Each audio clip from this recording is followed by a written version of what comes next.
Picture this. It's Tuesday morning. You walk into the office kitchen to get a coffee. Your colleague is standing there waiting for the kettle. They turn to you and ask the most common small talk question in the world. Hey, how was your yesterday? Get up to anything nice? And your brain just freezes. You know the past tense grammar, you know the vocabulary, but the only thing that comes out of your mouth is, It was fine. I worked. I ate dinner. Then I slept. Good. and just like that, the conversation dies. You sound like a robot. It's grammatically correct, but it is totally boring. Welcome back to the English Conversation Podcast. I'm Daniel.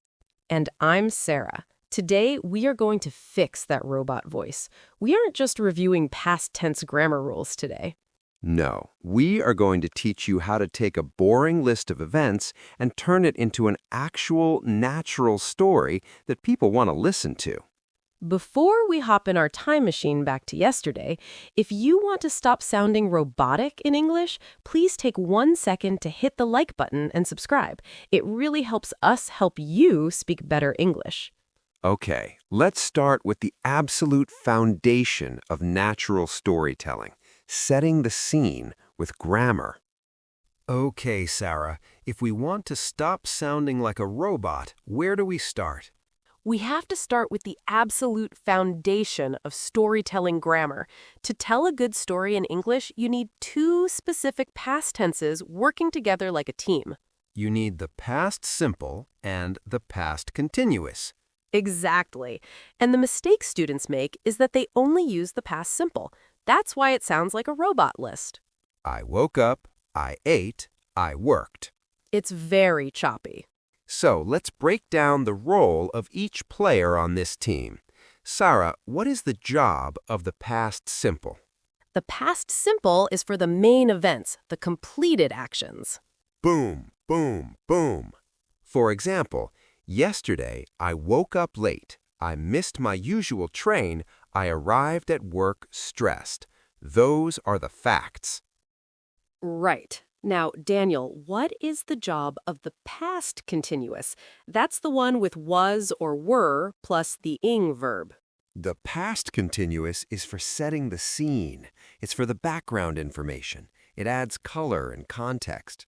I like to think of it like a play in a theater. The past simple is the actors doing things on stage. The past continuous is the painted background scenery behind them. That's a great analogy.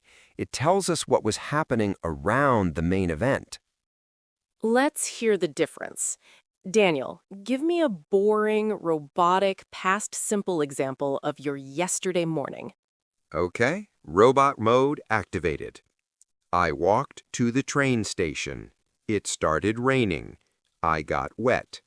It's okay. It's grammatically correct, but it's dull. Now let's add some past continuous background scenery to make it flow. Okay, natural mode activated.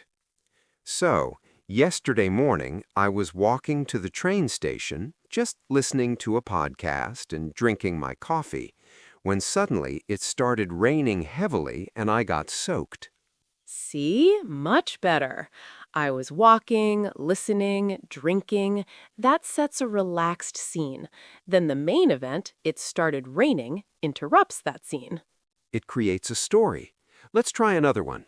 Sarah, give me a robotic version of your evening. Okay. I cooked dinner. My phone rang. It was my mother. A bit dry. Now paint the scene with the continuous. Well, I got home and started cooking dinner. I was just chopping some vegetables and the music was playing loudly, so I almost didn't hear my phone when it rang. It was my mom. Perfect. It helps the listener visualize the moment. We can see you chopping vegetables with the music on. So the rule is, don't just give us the list of facts. Use the past continuous to tell us what you were doing when the main facts happened. But Sarah, once you have these tenses down, there is another trap students fall into. They know what happened, but they don't know how to connect the events smoothly. Ah, yes. The and then trap. We're going to fix that in the next section with better transition words. Okay. Yesterday, I woke up, and then I took a shower, and then I had breakfast, and then I brushed my teeth, and then I left the house. Ugh, stop. It sounds repetitive, doesn't it? It sounds a little bit like a 5-year-old telling you about their day. It gets boring very quickly. We need variety. Native speakers use different sequencing words to show the order of events. You don't have to ban and then completely, but don't use it 5 times in a row. So what are the easiest upgrades? What can we use instead? The simplest ones to drop into your story are words like after that, afterwards, or just a simple next. Let's fix your robotic morning routine using those. Okay. Yesterday, I woke up and hopped in the shower. After that, I made a quick breakfast. Next, I brushed my teeth, grabbed my bag, and left the house. Much smoother. It flows better. Now, if you want to sound a bit more sophisticated, there is a structure I love for connecting 2 completed actions. Which one? It's using the structure, once I did action A, I did action B. Oh, that's a great one.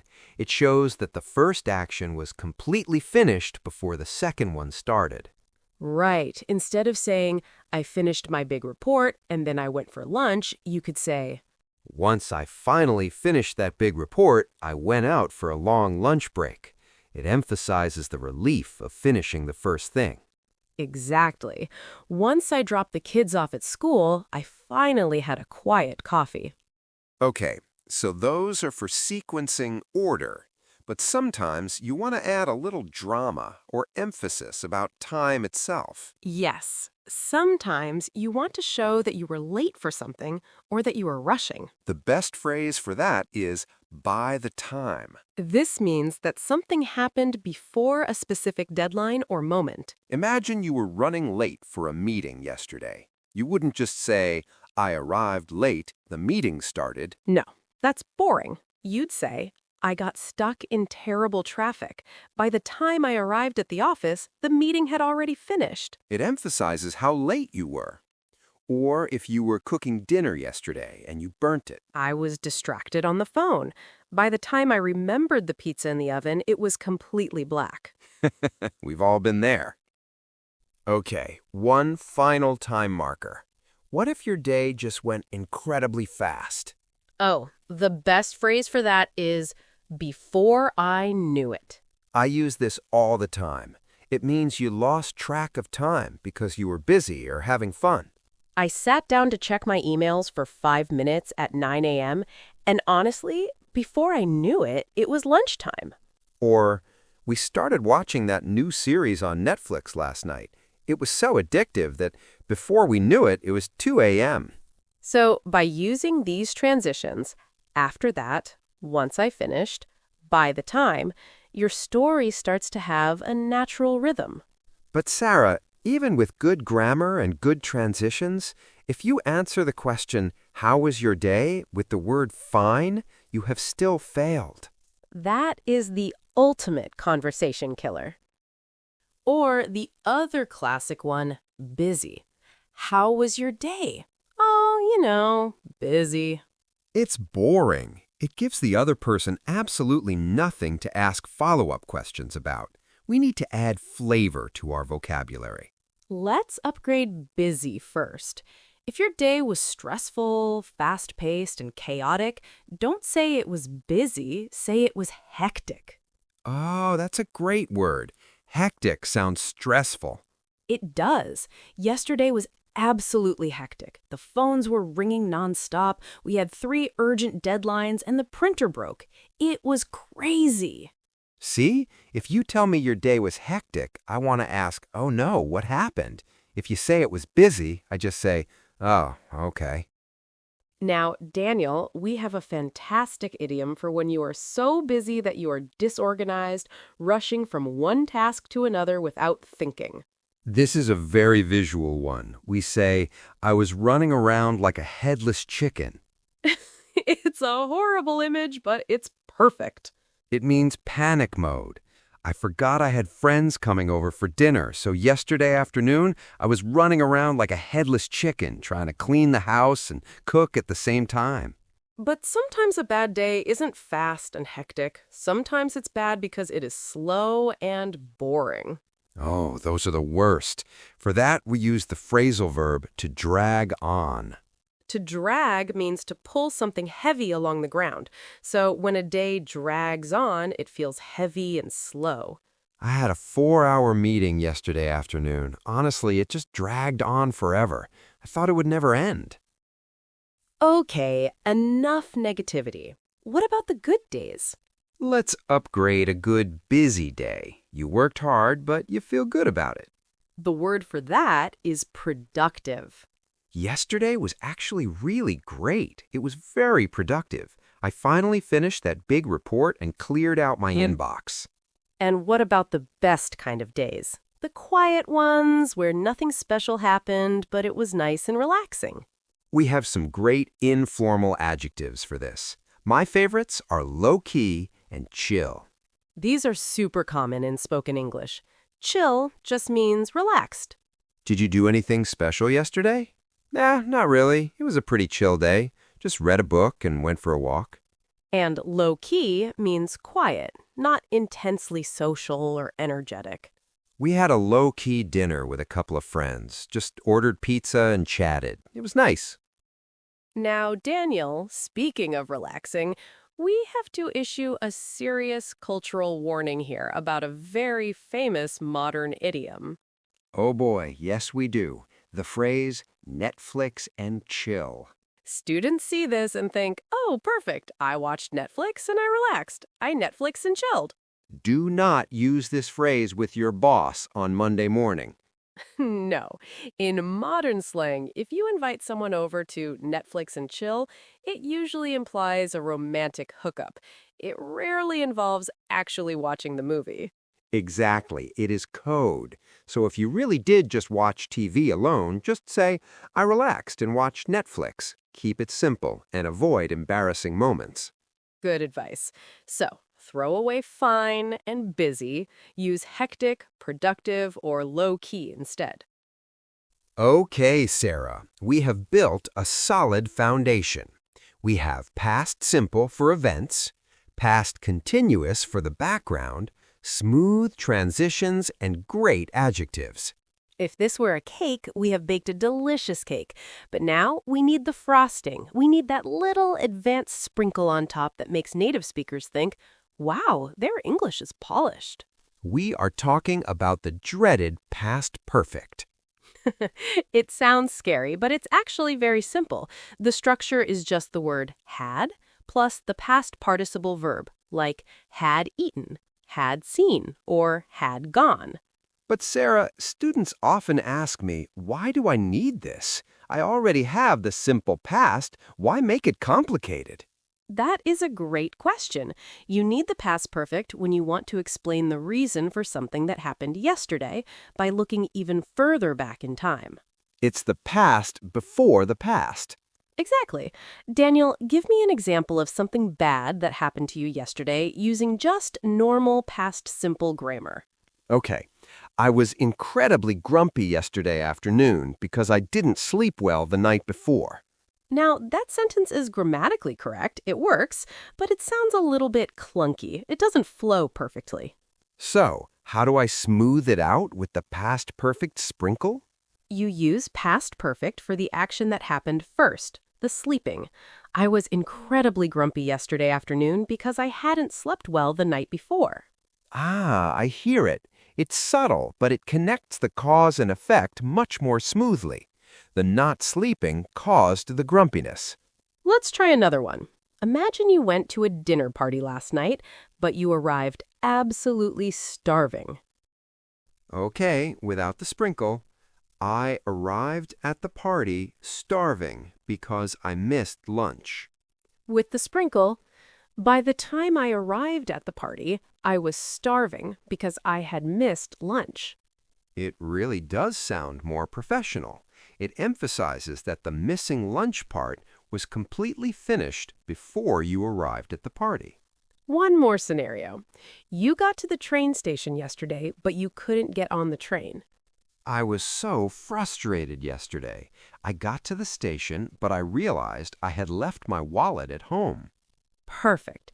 The leaving of the wallet happened before the frustration at the station. Now, a quick warning here, Sarah. Don't go crazy with the sprinkles. Yes, good point. You don't need past perfect in every sentence. If you use too much, it tastes bad. Only use it when you need to clearly show that one past action happened before another one, usually to explain a reason. So that's it. You have the whole toolkit now. The grammar, the transitions, the vocabulary, and the advanced polish. Phew. Okay, Daniel, we have covered a lot of ground today. It feels like a lot of information to remember just for small talk. It does. But remember, you don't have to use every single tool in every single sentence. It's about having them in your toolkit so you don't panic. Exactly. So let's do a lightning fast recap. How do we stop sounding like a robot? Step 1, don't just list the main facts with the simple past. Use the past continuous to set the scene and give background context. I was walking. I was cooking. Step 2, stop saying and then, and then, and then.